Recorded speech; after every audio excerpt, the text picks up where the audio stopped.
Good evening and welcome to the Rory Talks Football channel. Thank you for coming back.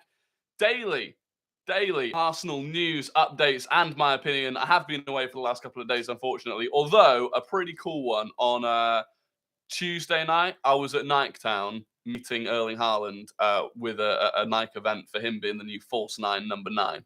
I'd rather have met Ødegaard, but it was quite cool to be in the presence of Erling Haaland nonetheless. If you're on YouTube, please let me know, is the microphone working?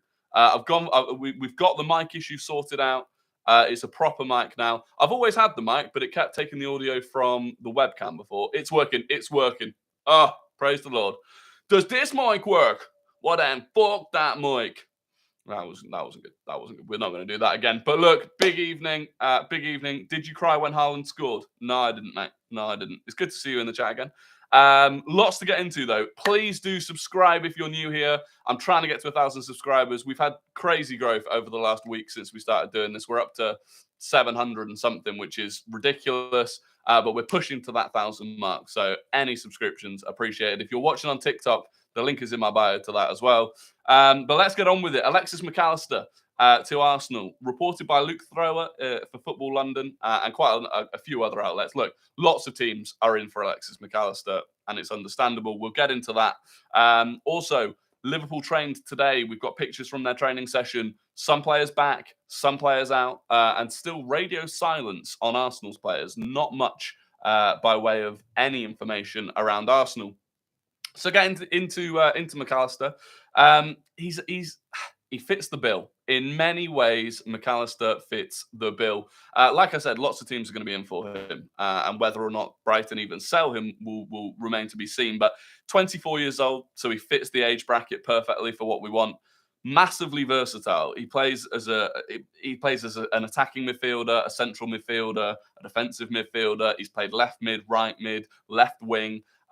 Pretty much anywhere. And we know Arteta loves versatility in his players, whether it's Ben White as a right back and a centre back, whether it's Zinchenko as an inverted left back, whether it's who else? I mean, Ødegaard can play anywhere. We love versatility, right? And McAllister has that. I think he's played 65 games. I mean, this is coming from Transfer Market, but he's played like 65 games as an attacking midfielder, 55 as a central midfielder, like 15 as a CDM. And so you look at where he could slot in at Arsenal, it probably would predominantly be the Granit Xhaka role, but he could also play the Ødegaard role, he could also play the Partey role, and he could also play against the front, across the front three if we really needed it. And look, Brighton have done an amazing job with him. They bought him for €8 million in 2019, loaned him back to Argentina Juniors and then Boca Juniors. And now they're probably going to get 70 or 80 million for him, which is ridiculous. But it's just what they do. It's just what Brighton do. In terms of how he's done for Brighton, he played the majority of the games last season and the season before. He's relatively injury-free. Obviously, he missed a few more games this season because they won the World Cup. And he took a while to come back from that. But 18 goals and 8 assists in 100 games, again, playing numerous different positions, is a very good return. Obviously, being Premier League proven is a massive bonus, and Arteta has looked for Premier League proven players, whether it's Trossard, Jorginho, and it has worked really well. He's a big game player, proven that he can take the heat of the big games, played in a World Cup final and won a World Cup final.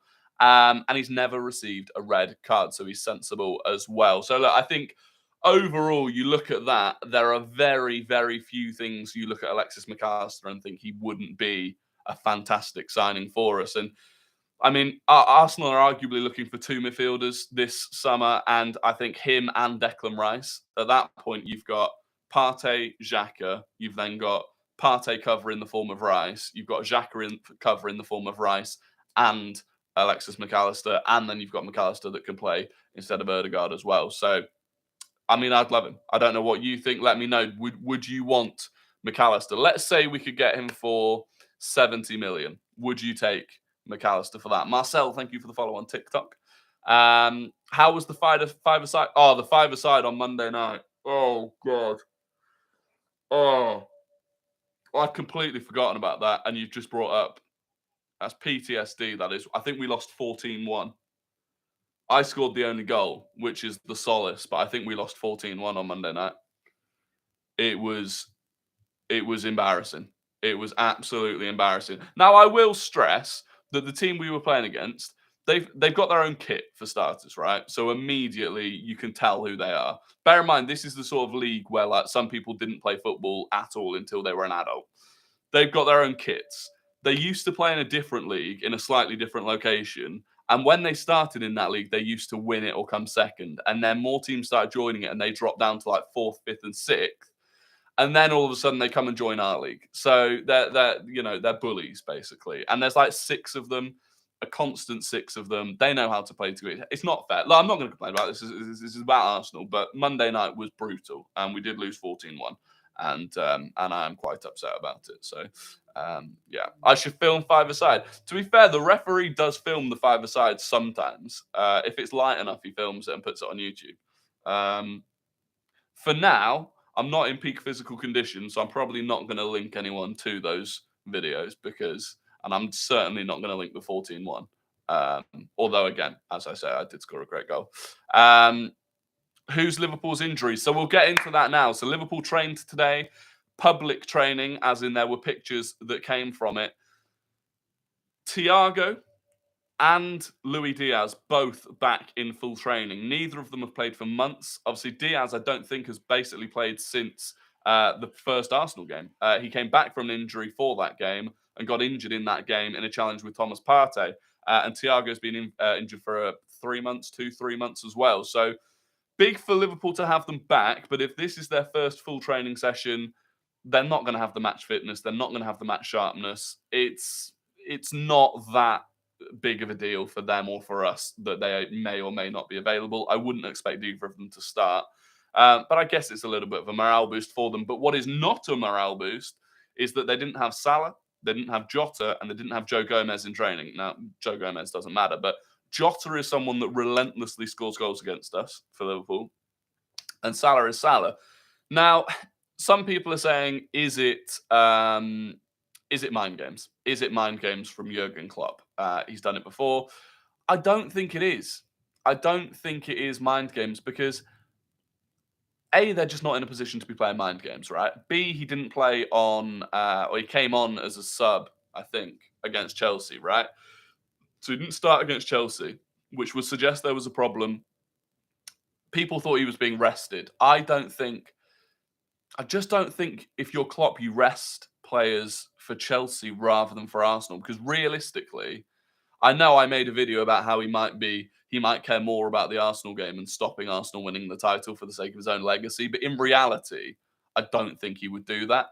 And Chelsea was a bigger game for them. They want to finish above Chelsea in the league this season. Of course they do. Wherever that is in the table, if they're ahead of Chelsea, at least, it's a bit of a comfort for the fans. So the fact that Salah didn't play, the fact that Van Dijk didn't play, and the fact that they weren't in training today. Actually, I'm not sure if Van Dijk was in training. I don't know if anyone in the chat knows if Van Dijk was training today.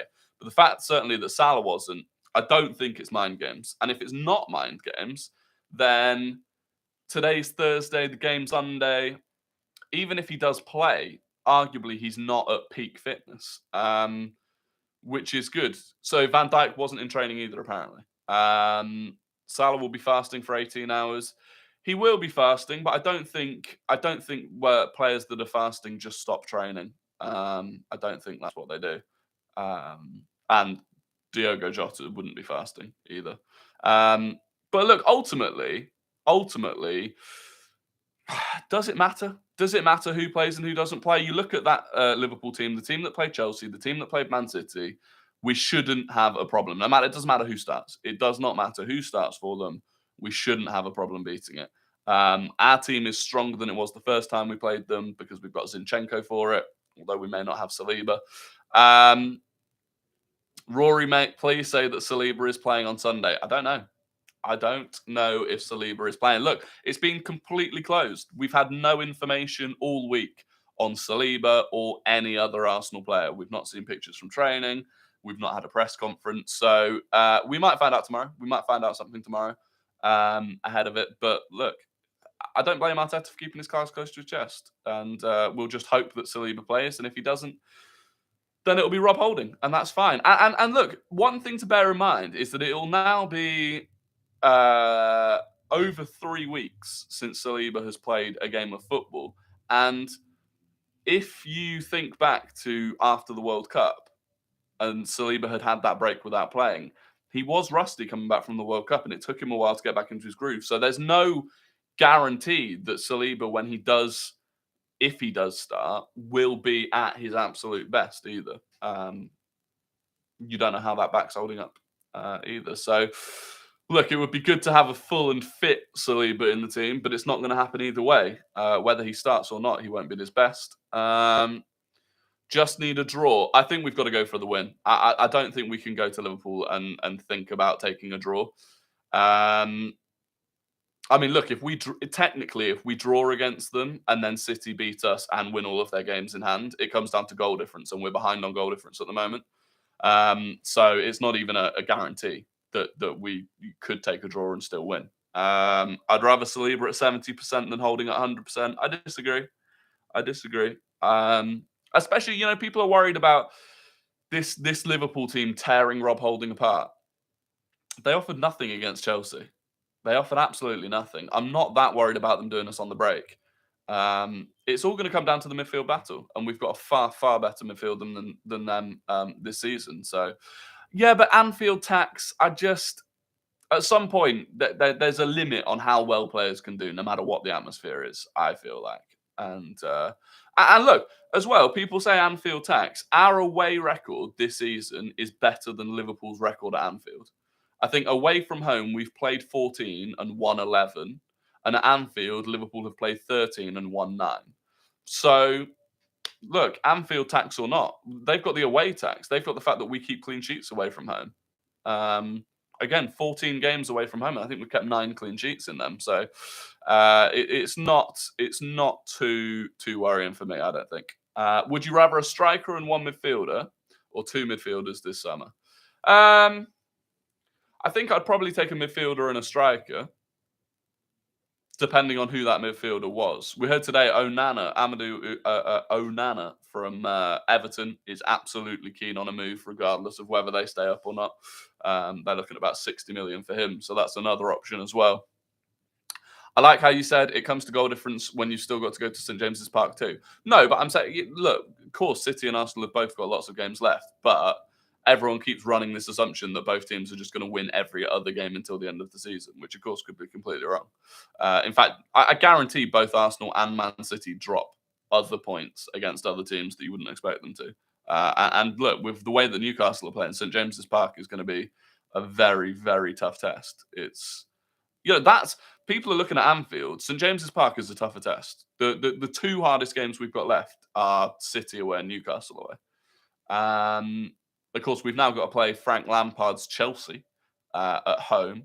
Would you start Trossard or Jesus? Jesus. I'd start Martinelli, Jesus, and Saka, and bring Trossard off the bench. But yeah, that Frank Lampard thing. And people are saying, oh, we didn't get to play against Everton's Frank Lampard or Lampard's Everton, but we get to play against Lampard's Chelsea. But actually, I'd rather have played against Potter's Chelsea again. Lots of teams got to play against Potter's Chelsea twice, and we didn't. So we're actually quite unlucky in that regard. I feel we have a point to prove at St James's. Yeah, absolutely. And Tomiyasu said something this season about the difference between last season and this season in terms of the team's mentality and the way last year they knew what they needed to do, but they couldn't do it, whereas this season they know what they need to do and they can do it. But look, St James's Park will not be easy. Can someone tell me if this lad goes to games? I do, mate. I've been to every game at the Emirates this season. I'm not a season ticket holder either, which means it's absolutely brutal trying to get tickets. Never thought I'd say this, but I'm scared of playing Chelsea now they have Lampard. Well, it'll be interesting to see what Lampard does. If he brings back Mason Mount immediately, I'm not sure that I'm worried.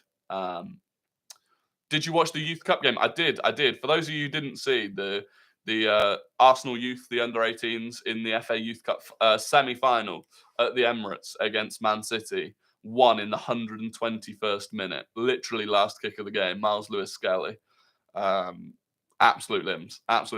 So that was, the women beat Man City at the weekend in a big game. The under-18s beat Man City in the week. Look, it's all coming up Arsenal.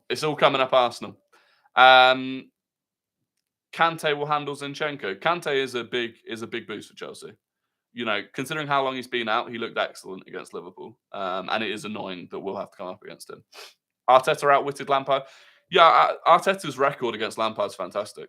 How do you get tickets all of the time as a Red member? Feels like luck of the draw. It is luck of the draw when the tickets go on sale, but I rinse the ticket exchange. Like for literally 15, 20, 30 hours in a week, I'll be sat on the ticket exchange in the week before the game trying to get a ticket. It's brutal. It's absolutely brutal. Thoughts on Nwaneri talks about leaving? Yeah, Nwaneri. I mean, there was a video came out the other day from the Youth Cup semi-final where he gave the impression to a fan that he was going to stay, but apparently Ethan Nwaneri's dad is his agent, and apparently he wants Nwaneri to be given, when he turns 16, he wants him to be given a 3-year professional contract, earning 40 grand a week.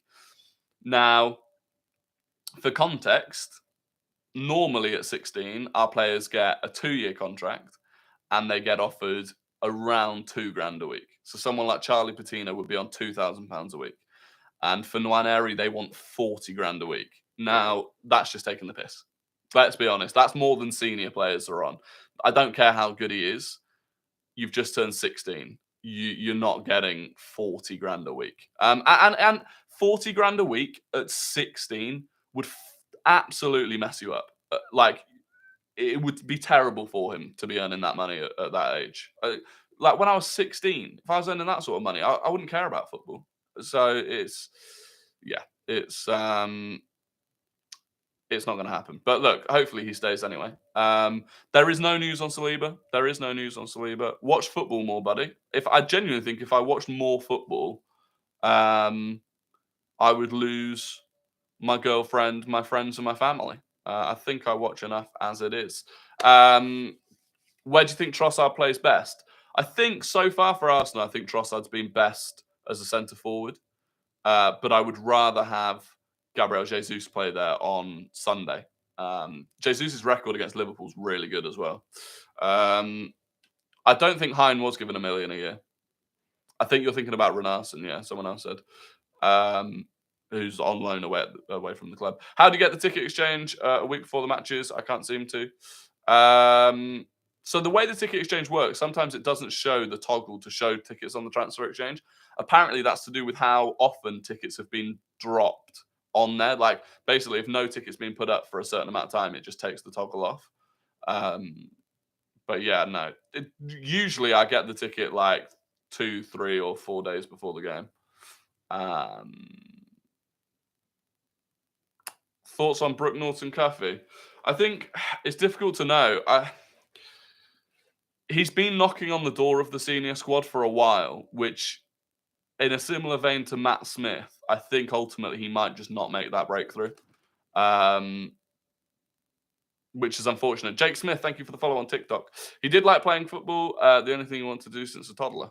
Oh, that's Ben White. Yeah, Ben White likes playing football, just doesn't like watching it. Which is fair enough.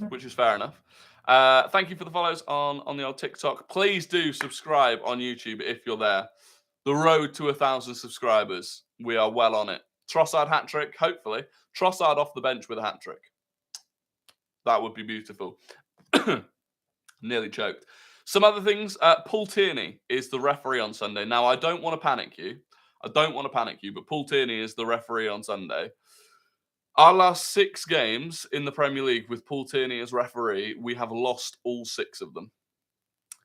That is not good. That is not a good record. And in some of those games as well, there's been some horrific decisions. So hopefully we turn it around, and this is the time that record changes. But yeah, we shall see. Your channel was on 500 subs a couple of weeks ago, growing. Yeah, I think it was last week. Last Wednesday was the first stream, I think, or last Tuesday was the first stream. And at that point, we were on 270 or something, and which was just from shorts that I'd uploaded. And now we're up to 700 and something. So it's going really well. And I massively, massively do appreciate the support as well. When are you next on pitch side? I don't know when I'm next on pitch side. The issue with me going on pitch side, I fully understand the frustrations of people that watch pitch side when I'm on it. is it basically becomes an Arsenal channel because Theo and Reeve are both Arsenal fans. It becomes an Arsenal channel. So unless there's someone else there as well, or unless I fill in for Reeve or Theo, I don't think it's great when I go on there. But this Sunday, I can confirm this Sunday I will be on AFTV for the watch along, for the pre-match show and the watch along. I'll be on AFTV, which is awesome, and I'm looking forward to it. I'm looking forward to meeting them all. To be fair, I think it'd be pretty cool. What's your goal prediction for this Sunday? I think we're going to win 2-0. I'm predicting Arsenal to win 2-0 this Sunday. Thoughts on Lampard to Chelsea? I mean, I kind of get it, but I also kind of don't get it. It's one of those. It shows that they didn't have a plan. They didn't have an immediate plan. But knowing now that Bruno, doesn't want to stay, and they can't get someone that they do want until the summer, why not give it Lampard? Like, why not? At least you can put someone in that the fans won't be massively toxic to straight away. But overall, it shows a massive lack of preparation from them. Jonathan Morley is going to get an R9 haircut. Yeah, Jonathan Morley has said that if Arsenal beat Liverpool, which we will, he's going to get an R9 haircut and wear an Arsenal shirt, which will mean I will never have to reply to one of his videos again with anything other than just the picture. Just the picture. You on pitch side is fun to watch, even if there's a lot of Arsenal fans. Oh, thank you. Thank you. I think for some people it's all right, but I could understand the people that do get a bit annoyed about it if they support a different team, or specifically if they dislike Arsenal. Thoughts on Saliba situation? Look, we're just the update will come tomorrow, and we'll go live tomorrow evening and hopefully have a more factual show about what's happening with Saliba. But I'll be honest, I'm like 20% confident he'll play at this point. 80% confident he won't. Is this your job now? No. But I'm trying to make it be my job. I would much rather do this for a living. But you've got to earn some bread. 1:30 tomorrow, London Colney. Yes, sir. So, but how much they release from that? We've had it before where they don't basically release pictures of players that were in training as a bit of mind games. Who's nicer, Reeve or Theo?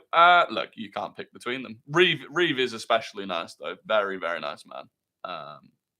Yeah, they're all like awesome, to be fair. Really down to earth. Thoughts on Rob Holding? I love him. Oh, Rob Holding, better than Cannavaro. I just want the best for him. And so far in the games that he's played, he's looked good. He has looked good. Now, yes, not as he's not had to. Well, the thing is, he has had to deal with counter-attacking teams. Both Leeds and Crystal Palace were playing on the counter-attack. Yes, their attackers aren't as good as Liverpool's attackers, but he did well. Do you keep up with Arsenal women? I do. I was watching the game on Sunday against Man City. Fantastic game. Really, what a goal! What a goal from Katie McCabe. Are you aware of my content? I think so. I think I'm aware of your content. I definitely recognise your name. Thoughts on Trossard starting at Anfield? I don't think he will. I think it will be Ramsdale in goal, White Holding, Gabriel Zinchenko, Partey, Xhaka, Odegaard, Saka, Martinelli, and Jesus. I think that's what it will be. But we'll see. We'll see. I might be wrong. My other job is just a head of content. So it's kind of similar stuff, but more boring because I don't get to talk about Arsenal. Only thing I might consider is Gabby coming on in the second half for Trossard. Well, the thing you've got to look at it, right, is what is Liverpool's absolute weak point? And it's Trent. The absolute weak point is Trent. It's Trent, and it's Trent not getting anywhere near the cover from Jordan Henderson that he should get or used to get. The way to exploit Trent, or the best way we can exploit Trent, I think, is Martinelli rather than Trossard. I think the pace, the raw pace of Martinelli, look at the first game, he was rinsing him. Luke Bennett, thank you for the follow. I think that the best option for that is Martinelli. But having Trossard as an option to come off the bench, perfect. Gomez could play right back. He could, but Gomez wasn't in training today. Joe Gomez wasn't in training with Liverpool today, so he might not even be available. You have me worried about Tierney. Is he bought? No, Tierney still plays. Tierney still plays for the club. He might go. He might leave in the summer, which would be unfortunate. But as of now, he is an Arsenal player, and I'm sure Tierney will have a big factor to play in the final games as well. The only thing I criticise Martinelli is he never puts his head up. I kind of get you. He can sometimes be looking at his feet too much when he's dribbling. But what do you think of the rumours of Mikel Arteta joining Real Madrid this summer? Will not happen. Categorically, factually, absolutely will not happen. Arteta will not join Real Madrid ever, I don't think, let alone this summer. He's not going to quit Arsenal before he's finished his plan. Why would he? Look at how young he is. He doesn't need to. He could take. He has a lot of self belief and a lot of belief in his ability as a manager and his process. He will know the Madrid job, if he wanted it, really wanted it, will come up again at some point in his life. He's not going to leave Arsenal now. And especially when you factor in his history and his childhood with Barcelona. It would be, it would be like Jack Wilshere taking a managerial job at Spurs. Not quite the same, but it's not going to happen. It's not going to happen. De Zerbi is rumoured to be a possible replacement if Arteta was to leave for Madrid in the summer. So De Zerbi apparently is tied to something that means he can't leave Brighton until the summer. So that's potentially why Chelsea didn't get him, if that's what they were looking at. Although that would have just been mental if they'd got De Zerbi now. But he's not allowed to. Like the stream? Yes, please. Please do. Yeah, like the stream as well. Subscribe and like it. We absolutely love it. Shout out to everyone on TikTok as well. Who do you think McAllister will go to? So apparently, according to I think it was ESPN, there's 4 teams, Premier League teams that are interested in McAllister. Of those 4, 2 are at a much more advanced stage of sort of seriously plotting for him, and those 2 are Arsenal and Chelsea. So, but he could go. Liverpool are going to be in the market for like 3 midfielders this summer. So United are going to be in the market for a midfielder, at least 1 midfielder. So it's difficult to know. But the thing is, there are so many midfielders available. There's another option for every one of these players. I do think of all of the options, I think McAllister is right up there on my list of ones that I'd want. He's just below Declan Rice as an option that I want. Mainly, his age, his versatility. I think he'd be absolutely fantastic. Obviously, Chelsea are always behind us. Yeah, well, it'll be interesting to see how much Chelsea can actually get away with spending this summer. We know that we have a big budget that we can use, which is fantastic. Trossard is so good against Liverpool in the past, though. Yeah, but that doesn't always mean it's going to be the same thing, right? And a hat-trick for Brighton against Liverpool doesn't necessarily mean you'll do the same with Arsenal. And also, Martinelli was fantastic against Liverpool in the first game. Jesus' record against Liverpool is fantastic. And Saka is Bukayo Saka. So, look, it's a very nice problem for Arteta to have, right? And we can all sit here and say who we'd start. Is it hard to get tickets? Yeah, it's brutal to get tickets. Absolutely brutal. 1 game wonder, and Liverpool will be different this game. I just don't think they will be different. I just don't think they will be. I don't know where they're going to get that sort of, I don't know, the fight. I don't know where it's going to come from. I really do think they're in like a proper low spot. Where do you think Trossard plays? Well, I think Trossard will start on the bench, and I think he'll either come on for Jesus or Martinelli, depending on who needs replacing, pretty much. As an Arsenal fan, I can see us losing. It's just don't need those negative vibes. Just don't need those negative vibes. Thiago Diaz will be fit for Sunday, mate. Yeah, but even if Thiago and Diaz are fit, this was their first it's Thursday, and this was their first full training session back, and neither of them have played in months. I don't care if they're fit to play. If they start, I'll be happy, because they're going to be not match fit and not match sharp. It's not it doesn't really bother me. And look, we beat them at the Emirates when they had Thiago and Diaz anyway. They played with Thiago and Henderson in the midfield and Diaz off the left. So I don't think it's too much of a problem. Other than the fact that maybe it's just a little bit of a morale boost for the squad. Is Rice worth 120 mil, or would you pay that much for him? He's not worth 120 mil, no. And no one will pay that much for him. Because of, with Rice, I mean, I know like David Moyes keeps trying to make out that he can get that Rice is going to be the most expensive signing in Prem history. It's not going to happen. Rice is a midfielder. There's an abundance of midfielders that are going to be sold this summer, meaning there's not like 4 clubs that will all be looking at Rice and going, wow, if we don't get Rice, we're screwed. It's not like, right wingers and strikers at the moment are in high demand and low supply. Midfielders aren't. So that's one thing that will cause his price to be lower. The other thing is, everyone knows he's got a year left on his contract and doesn't want to be at West Ham. So they can't leverage the fact that he might stay at West Ham either.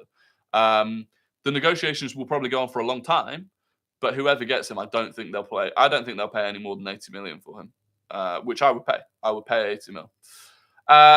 Is the Saka release clause legit? No, it's an agent called Hayden Dodge, who he's a super agent. He's not that super, but he's heard things, I'm sure, and he believes that that's what it'll be, but it's not confirmed or anything like that.